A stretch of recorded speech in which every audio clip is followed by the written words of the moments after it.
What's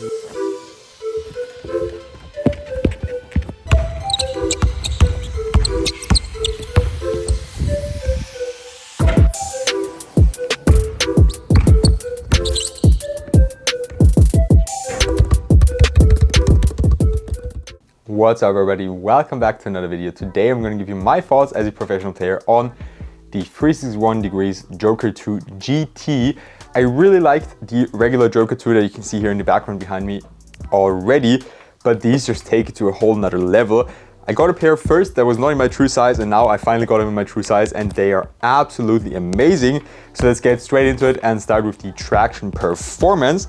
The pattern is actually the same as on the regular Joker 2, but the density and the thickness and the translusiveness, is that a word? I don't know, of the outsole is slightly different, because here, even though we had translucent colorways on the regular Joker 2, here it's just slightly more see-through, and also the thickness of the grooves just seem to be a little bit thinner, but somehow they also seem to be slightly more sturdy. I know that's weird, but I think you can tell through the close-ups on screen that, what I mean, or you can tell from those what I'm talking about. I think they are actually durable enough for outdoors, but I don't think they're durable enough for everyday outdoor use on a concrete court.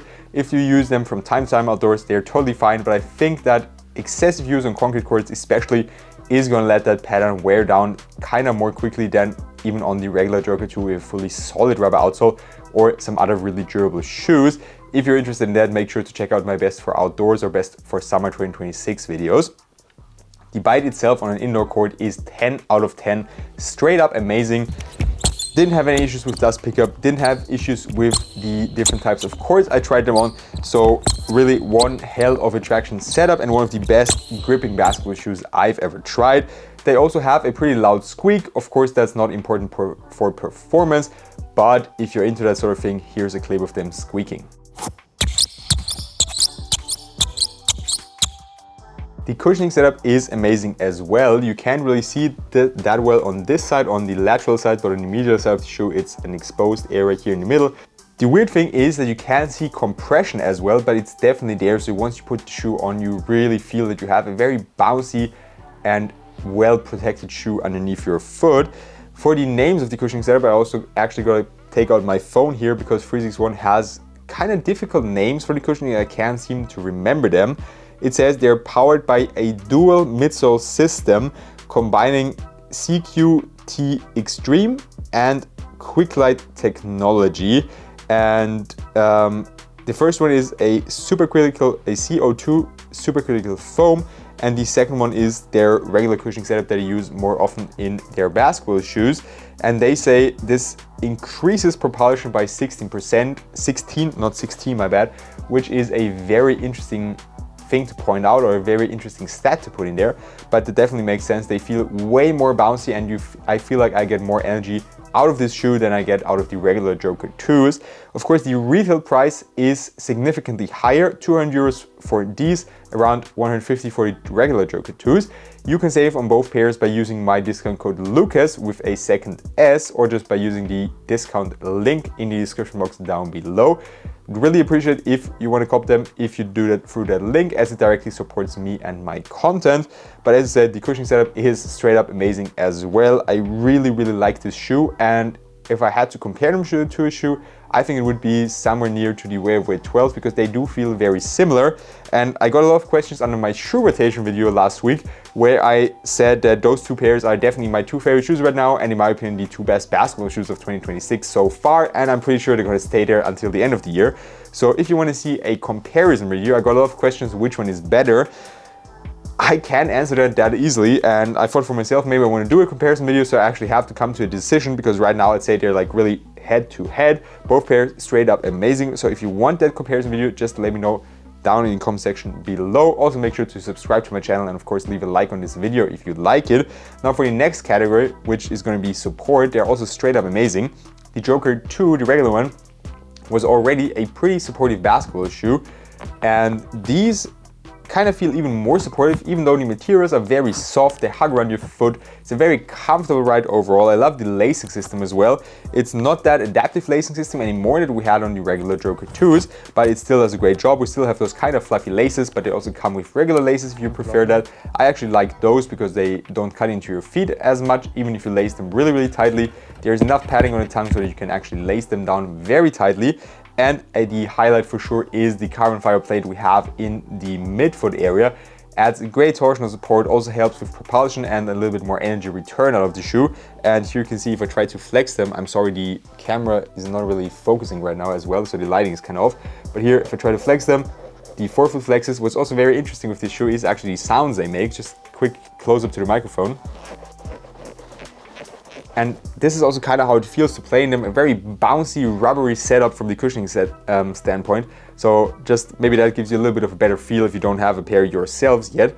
And as I said, only forefoot flexes right where your foot naturally flexes in the toe area, and then in the middle where your foot needs the most support, they are perfectly supportive as well. The heel area is also very supportive. We have a nice and rigid heel counter, so I'm perfectly locked in. I didn't have heel slip or anything like that. And now last but not least, the materials, they also come kind of hand in hand with the support features. At first, I was pretty skeptical, I gotta say, because they do look to be kind of plasticky and kind of just, I'm gonna say it, weird. I thought those overlays are kind of weird, but on foot, they feel absolutely amazing. The first pair I had that I mentioned in the beginning of the video, they were in size 13, and I gifted them to a friend of mine who wears size 13, and I'd only worn them once or twice, like 20 minutes max for a video. And he asked me, like, how often have you worn those? Because they feel so comfortable, so broken in already. And I said, yeah, just like once or twice, and for very short amounts of time. And that's kind of all you need to know about the materials of the shoe. Straight out of the box, they're kind of broken in already, which is amazing. And they're not so soft that I feel like my foot is moving like out over the footbed or doesn't get enough support. And it's a very, very comfortable ride. Just yet another great performance feature of this shoe, and that's why it's also so hard for me to say which one is better, the Wörthersee 12 or the Joker 2 GT, because both are very similar, have a very similar feel on foot as well, and are just absolutely amazing in every performance category. One thing to distinguish them is definitely the fit. Both shoes are actually decent for wide footers, especially if you have a wide midfoot. They run true to size lengthwise, so you can definitely also go half size up if you usually do that if you have wide feet like me. So there's no issues there whatsoever. The Joker 2 GT is a little bit more straight lined or straight shaped. I'm sorry, just gotta try to get the lighting correctly. The camera the autofocus is not working, my bad for that. And I hope it's gonna work now. So this one is a little bit more straight lined or streamlined shaped. The Wörthersee 12 has a slight banana shape, so maybe that's something to distinguish them between, or to distinguish between the two pairs. But I actually really like the fit. There's enough space in the toe box, there's enough space in the midfoot, and overall the shoe also fits my feet, my wider midfoot especially, quite well. I think one thing is also that the materials are just so nice and soft that they accommodate different foot shapes very, very well. And the overall comfort and padding of the shoe just make it a very comfortable ride and comfortable experience. The weight of the shoe is also great, especially for a shoe with such a nice cushioning setup. They're very lightweight. Keep in mind this is a size 14, so the numbers are going to be a little bit higher than what you see on or from other reviewers.